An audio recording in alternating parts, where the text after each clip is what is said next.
All right, so welcome back, ladies and gentlemen. Hot topics of discussion. This show. I just want to say that I don't and want. We're referring back to our last back segment. to the last segment about these rapping, dick-sucking kids. Or at least that's what they're purporting to be in their cipher on the street. I mean, in one respect, this is really, you know, you can look at it if you want to, if you can put any kind of positive spin on it and say, well, you know, at least, you know, they're comfortable enough within their own skin to pronounce their sexuality without fear of repercussion, which is great.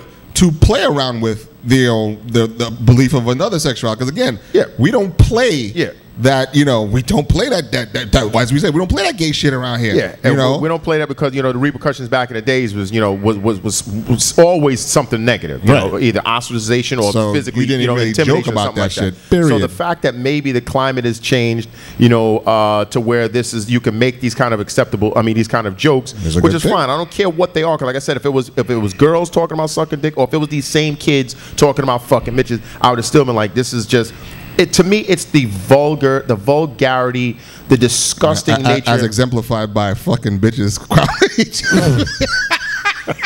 Well, look, man, I'm at my age. I can say whatever the fuck I want to say. Yes, indeed. That's why I'm of age. So if I want to talk about fucking some bitches, I can talk about fucking bitches. I'm a grown man. Anybody sees this shit, yo, I got gray hairs. You can say whatever you want. But the fact is, you know, that they're kids, and you know, and you know, I just got a text from a person like, it doesn't really matter what color they are, and one instance, it doesn't really matter, because I'm pretty sure if these were a bunch of white kids, there would be some white folks like, oh my God, you're disgracing us. But since I'm a black man, I am still, whenever I see really negative images of black people, it really disturbs me, because I understand how we are perceived in certain circles, whether we are like that or not. There is a perception, and when I feel that you're buying into a certain stereotype, which is a negative stereotype, it just bothers me, and I can't help but to wave the black flag as a black man and say that it bothers me because these are black kids. But I mean, if it were white kids, it would still be as disturbing, but it wouldn't be as personal. It's personal to me as a human being, and also as a black human being. So that's it. And you wanted to say something? I mean. Well, I just wanted to add that as Ken likes, these are some sweet, tight rappers.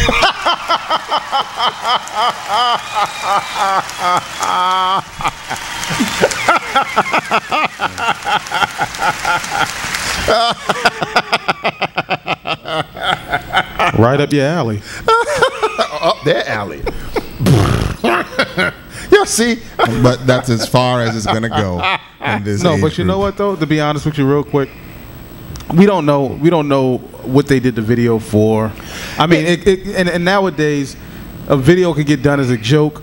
Someone else can take it, and it'll get shared around and emailed, and somebody posted on World Star. Next thing you know, 3 million people watch. Oh, exactly. See, my thing is the decision making. I mean, because they could have very well been just joking. Like I said, I've joked, like, you know, not specifically like this, but I mean, I see what Ken's saying, where sometimes you know, a 11, 12-year-old kid doesn't think 3 million views later. They think, oh, this is funny, yada yada yada. You know, who knows? I mean, I don't know. I think if it was a joke, I think joke or not, I just think you got to be you know, understanding that, you're cognizant that this can go to 3 million plus viewers and all the rest of this stuff. And I'm sorry, because this technology is here, you should be aware of its powers. Okay, I was aware of things when you know, obviously we didn't have this type of exposure, but I was aware of my surroundings at 12, 13, 14, 15. I guess maybe because we have so much technology, it's made us even dumber faster, I guess. Yeah, but you're still putting yourself in a place of a million people who aren't like you. Yeah, you're right. You're right. That's, you know, come on, you can't do that. Yeah, well, in any case, you know what? Bad decision making, kids. That was really bad, but whatever. Speaking of bad decisions. Oh, really? Actually, one of our Facebook followers sent this story in, and we have followers on Facebook. Yes, we have followers on Facebook, and it's growing weekly, I guess. Really? One a week or something like that. I don't know. Yeah, I'm getting a few people on the YouTube channel too. I mean, thank you for subscribing, by the way, people. Absolutely. She sent us this article and wanted us to talk about it. The article. The title of the article is "Study Links Hair Relaxers to Fibroid Tumors and Early Puberty in African American Females." This is an African American lady who sent this to me. And she wanted us to comment about, black women's hair in general. I'm not sure if we're supposed to talk about natural hair as opposed to, fake hair, but we will. Because I actually have a strong opinion about that. So do I. But just going on this, so let me just read what this study read. finds. Yeah, exactly. It's the Israelites say, read. A new study in American Journal of Epidemiology has linked hair relaxers to uterine fibroids as well as early puberty in young girls. Scientists followed more than 23,000 premenopausal black women from 1997 to 2009 and find that 2 to 3 times higher rate of fibroids among black women may be linked to chemical exposure through scalp lesions and burns resulting from hair relaxers. That concholine. Yeah. Women who got their first menstrual period before the age of 10 were also more likely to have uterine fibroids, and early menstruation may result from the hair products black girls are using, according to a separate study from the Annals of Epidemiology last summer.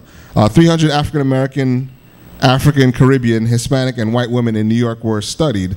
The women's first menstrual period varied anywhere from age 8 to 19, but African Americans were more likely to use straightening and relaxing hair oils, also reached menarche earlier than other racial ethnic groups.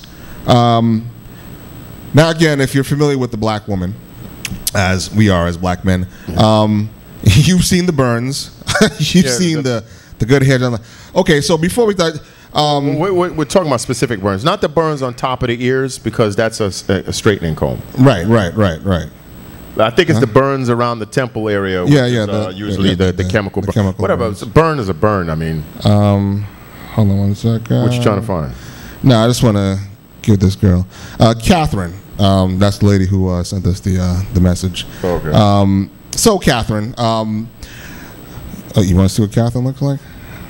I think I recognize her. Oh, really? Oh, you know her? Oh no, I don't know that. Okay. Yeah. My deal is I'm a naturalist. I don't like women who wear too much makeup. I don't like women who have fucking fake bullshit hair. I don't like makeup at all, to tell you the truth. I mean, whatever imperfections you have as part of your character, I like it. Right. So, I mean, you are who you are. Well, I don't like makeup at all. I don't like no foundation, none of that shit. I mean, I guess lipstick in a sense, but I was never really... I mean, I just like the natural shit. So I mean, but I do want them to be shaved down. I can't have no fucking hair. No fucking wild beast woman with mad the hirsute doesn't. No, that Fu Manchu armpits. And, I can't rock with that shit. Man. I can't rock with that. But yeah, but like I personally, I would rather. And yes, you have to have a certain shaped head to be bald, but I'd prefer a bald chick with the right sculpted skull. Than a chick with fucking fake mane down to her ass. What you mean? You mean when you say fake? Do you mean permed or just a weave in general? Oh, the weave in general. I just don't, See, I don't like that shit. Motherfuckers melting down plastic bags and putting that shit in women's hair. It's ridiculous. I don't like that shit. But I mean, again, okay. What about a natural weave? What about if it's a really natural looking weave and they don't use no horsetail? They use some real looking hair and shit. But I mean, I guess I have to be fooled. I mean, I'll like it if it looks. If I think it's yours, then that's fine. But once I know it's fake, then I have an issue. Yeah, but then also, if it's fake and waving, like you're in a Prel commercial, like, Beyonce's hair doing all this throwing shit, I know right there something is done because, as you can see, our hair doesn't generally do that. Yeah. So, in fact, my ex-girlfriend had an issue. She was constantly going through braids and this and that, and it was damaging her hair. It was fucking her hair up. And I told her, just take the shit out and shave your hair down and grow it up again. She looked at me like I was nuts. She's like, I can't do that. Then I know what will people think. I'm like, first of all, this is New York City. No one gives a fuck. Yeah, that's true. You only get second looks if your hair is like green or purple. And then people do not even break stride to keep looking. You just keep it moving. But, I know between the commercials and the black stars and the Beyonce and all these different stars, they all got either the wigs, the weaves, or the process, some kind of perm. There's mad social pressure to have straight, phony ass hair because you think that's what we. And there are a lot of dudes. I have actually heard guys say that they like that long. They don't want no afro. That shit is whack. Da da da. So the people are drinking a Kool-Aid. And like we are, we like the natural black woman up in this piece. Yeah. What about you, 8? Yeah, I can't stand women with weaves. You know what it is? I hate seeing the tracks. Yeah, you can see the tracks, so you know the whole thing is phony. Yeah. You know. Yeah. You could feel the tracks when you put through. You could, your hand touches especially if it's sewn in. You could feel it. If it's glued on, you could. It looks like if you ever seen that dude with the bad hairpiece, the guy with the bad toupee that you know is fake. It's like once it's bogus and phony. But then I feel the same way about rubber titties. Yeah. I mean, whatever you have, you have. You got the big fake pontoons that don't move. I have a problem with that. But the hair thing. I mean, there's so many other styles that you can have in the braiding range and the dreading range and the natural textured range that it's not necessary. But it speaks a lot towards insecurities, though. No, but that's what I'm saying.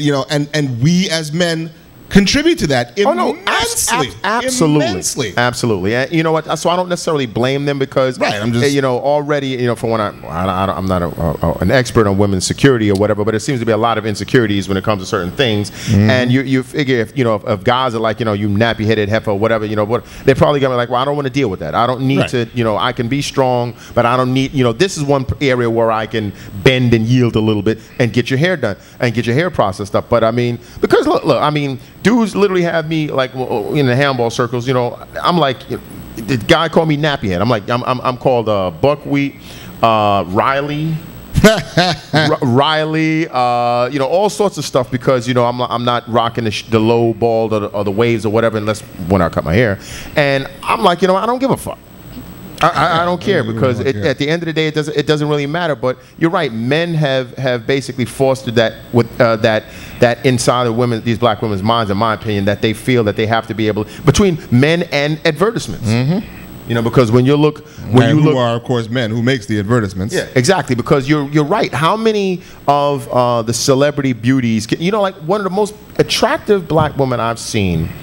And this is my opinion, was and photographs was when Lauryn Hill was blowing up, and she had that nice afro like her album cover, and there was a couple of images that she had when she cut her dreads and when she had that textured afro between her lips, the shape of her eyes and her natural hair. I was like, wow. I mean, she clearly looks like a sister. She's not trying to do anything else. And I was like, you know what? I like that look. I mean, that to me is a woman that's like, yo, this is who I am. This is my hair texture. It is what it is. And then like Leela James. Leela James has these two big, huge afro puffs. Huge. I mean, it looks like if they had any weight, it looked like they would break her neck, but she's like, this is what it is.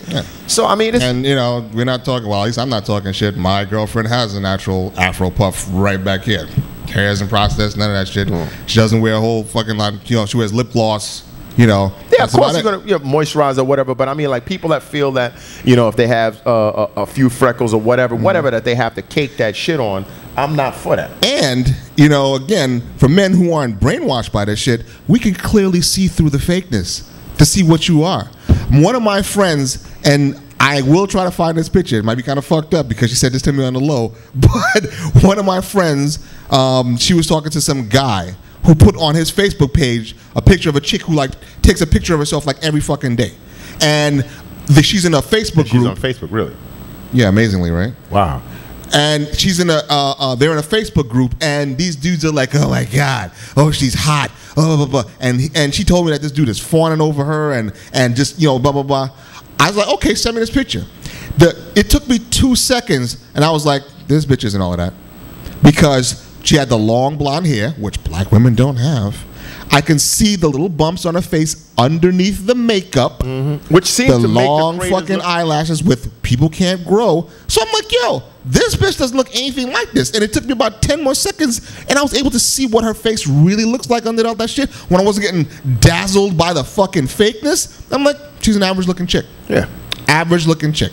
Just have a whole bunch of fake shit on. It reminds me of like, it was this terrible fucking commercial, and I think the commercial was for like some form of throat cancer, some fucking, I don't know, these broads was like chewing hashish or some shit, and she looked like a model. They made her up. And remember, she kept taking things off, and eventually she took her fucking teeth out, like the end of the fucking Skyfall and shit, and her fucking I'm like, yo, what the fuck is this ghoul? I mean, this broad literally was like pulling all sorts of shit off because she was fucked up. And she was fucked up with something like, and she was like, this is the real me. This is how I look because of, I've been smoking or chewing tobacco or some shit like that. I don't know what the fuck this bitch was doing, but she fucked herself up. And I'm like, listen, at the end of the day, if the fake you, that's not what you're going to wake up with. You see, so I would rather have a natural person knowing that this is what this person really looks like than to have this made up person. You know, these people, you could probably cut them with a box cutter and not even touch their skin because the cakes of makeup on. And to me, it sort of like accentuates the pock marks. It's like you can really see the pock marks in the cheeks when they cake that fucking makeup on. But, you know. Well, because we have another story we want to get to, but just on the subject of this, of the fibroids. The fibroids, yeah. Black women have tons of fibroids. I know, there's a bunch of women. So I think that the studies aren't conclusive, but you know they're making bridges and connections, and I wouldn't be surprised at all. I mean, seriously, you're soaking and moisturizing basically chemicals into your hair every week or 2 weeks or however many times you have to do this. You think there will be no repercussions? You know, I don't even know if this shit is covered by if the FDA is watching this type of shit. I don't know. You know? Wait, am I seeing? Oh, wait a minute. I'm sorry. Quick to point out that hair care industry isn't regulated by the FDA. Well, so they could be fucking moisturizing horse shit into your fucking hair. Because remember, probably better than this. Listen, they was using straight lye back in the day. The whole shit is if you didn't get that out of your fucking head, you were going to look like the fucking Red Skull. The shit was going to completely dissolve the meat on your fucking head. Yeah. So Catherine, thank you for the story. Hope we answered your question. Hope you got delight in our positions. But keep it natural. I mean, you are who you are. We're all beautiful. Just keep it that way. Well, you know, and I ain't gonna front. I checked you out on Facebook. You're a cute girl. Tell you and your friends, you know, Afro puff it out, man. Or whatever. You know, just keep it real. So what's the next story? Well, the next story. This is just about some sick shit. Now, this was I thought it was like something that's just like in Japan. But it says eyeball licking, the fetish that is making Japanese teenagers sick. Until I found out that all on YouTube, people are just doing this. Just to what? To see the reactions? Just because they're fucking stupid. I mean, people now, because this story picked up speed and momentum, now people are like, well, gee, I want to have a video getting my eyeball licked. And this is what I was trying to explain to you about the last story. You're talking about why would people do this? That's why I was so sad. Idiots. It's the death of humanity. We're gone. Why the fuck didn't that asteroid take us out the way it was supposed to 2 weeks ago? I mean, this is fucking ridiculous. We don't deserve to be on this planet. Okay, so now why would these people? What's the story? Okay, so look. I can't pronounce this word. I'm going to fuck it up. But you know, this article is about oculolinctus, an eye-licking fetish that is currently sweeping across the schools of Japan. And basically, people are. Or it's also called worming. So if you go on YouTube and you search worming, you're going to see two things. People doing that old breakdance shit from the 80s and people licking each other's eyeballs. And so they're getting this thing called conjunctivitis, which is an eye-chlamydia. Which is a venereal disease. Oh, eye-chlamydia. Ew. Yeah.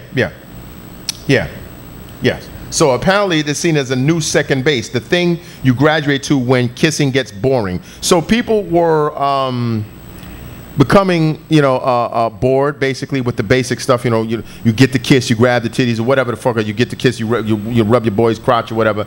And now you mean grab that bitch's titties, right? I don't know what you're talking about. I don't talk about women like that. Rewind, people. You'll know what I'm talking about. Anyway, go ahead. So the kids were being vulgar, so I gave a vulgar example. I don't talk like that about the women. But even though my brother did say something stupid when Show was on the show, this fucking idiot was like, I said, why'd you have those shades on? He was like, yo, because the bitches love them. Yeah. Because the bitches love them, huh? There's no other reason necessary after that. You know what? I probably influenced that boy improperly somehow. You think? But so basically, they said that. So this is just. So there's nothing actual sexual you get out of this. Well, some people say they turn. See, when I started reading this thing, see, look, like here's this one person. Luckily, one student from the U.S. Virgin Island with an oculolinctus fetish has explained. My boyfriend started licking my eyeballs years ago, and I just loved it. I'm not with him anymore, but I still like to ask guys to lick my eyeballs. It turns me on. So now women can say lick my balls too. And that said, as well as, yeah, that's right, that's what I was saying, lick my knob. But as well as spreading pink eye like nobody's business, there's also a risk of cornea scratching, which can lead to ulcers and blindness. Now, the first thing I thought of is like, yo, the tongue is not a smooth thing. It's rough as a motherfucker. And nasty. So if you just finished eating some fucking Pop Rocks and lick somebody's eye, do you realize what the fuck that would do to the people? I'm like, oh my goodness. It says there's a strong chance that you'll have to go to school the next day in an eye patch. At least with love bites, you could throw on a polo neck jumper or whatever and hide it. And the article, the person was taking a humorous tone with this, but this is not funny. I mean, but wait a second. See, now here's this. Hopefully our oculolinctus won't catch on here and will remain one of those peculiar Japanese fads such as bagel heading. Now, basically, no. It has caught on here. Like I said, I saw it on YouTube. People are doing that in America. But this other shit... Huh? I said shocker. Yeah, shocker. Bagel heading is something else they was doing, which is injecting saline into your forehead until it swells out of proportion. Why the fuck would you do that? And some other shit called Yaba, undergoing dental surgery to give you crooked teeth. And Shippo, wearing a neurologically controlled tail that reveals your moods. What? Needless to say, you probably just seen photos of all of this right now. We haven't, but you just did. These are the Japanese. There's something wrong with these people. I'm sorry. I mean, first of all, why would you want to give yourself a porpoise forehead? Because people are fucking bored, man. But I mean, obviously, the saline will be absorbed. But why would you? But I would not want to walk around with a big fucking porpoise forehead. They're bored. What the fuck would I want to do that? And this other thing, dental surgery to purposely make your teeth crooked. See, that's just crazy. And a neurologically controlled tail, a tail. So it'll wag when you're happy like a dog. And change colors. So I guess if I'm happy, the fucking shit'll turn bright blue or something. Well, I've always said I wish girls can turn purple when we know that they're horny. Our dicks get hard, so nothing happens. Well, that would be really cool. Yeah, if they, hopefully it was just a color change and not a physical transformation, because that'd be kind of fucked up unless their titties started growing. So, unless. That wouldn't be too unacceptable to me. But. Well, we have to roll. This was by far one of our most interesting, not our most disgusting or vulgar, but one of our more interesting shows that we've had. Thank you guys for showing up once again. Check us out. Look at all the pictures, and there will be fucking pictures on our YouTube channel, Insanity Check Radio, and you can catch us on Facebook at Insanity. Oh, I'm sorry. Am I interrupting you? No, you go ahead, motherfucker. Then shut the fuck up. But I was talking first, motherfucker. You interrupted me. Well, you go ahead and tell Insanity Check. Where the fuck can they find where, motherfucker, where? Find me kicking the shit out of you. Shit. That's where they can find us. You sound stupid. Any case, go ahead, motherfucker. Fuck you. We gotta go. I'm Ken. This is a cocksucker. And that's Skillet Sauce. That's the big dome head bastard right there. Think I was gonna make it into the show? Oh, yeah. You fucking punk. Finish him. We tried to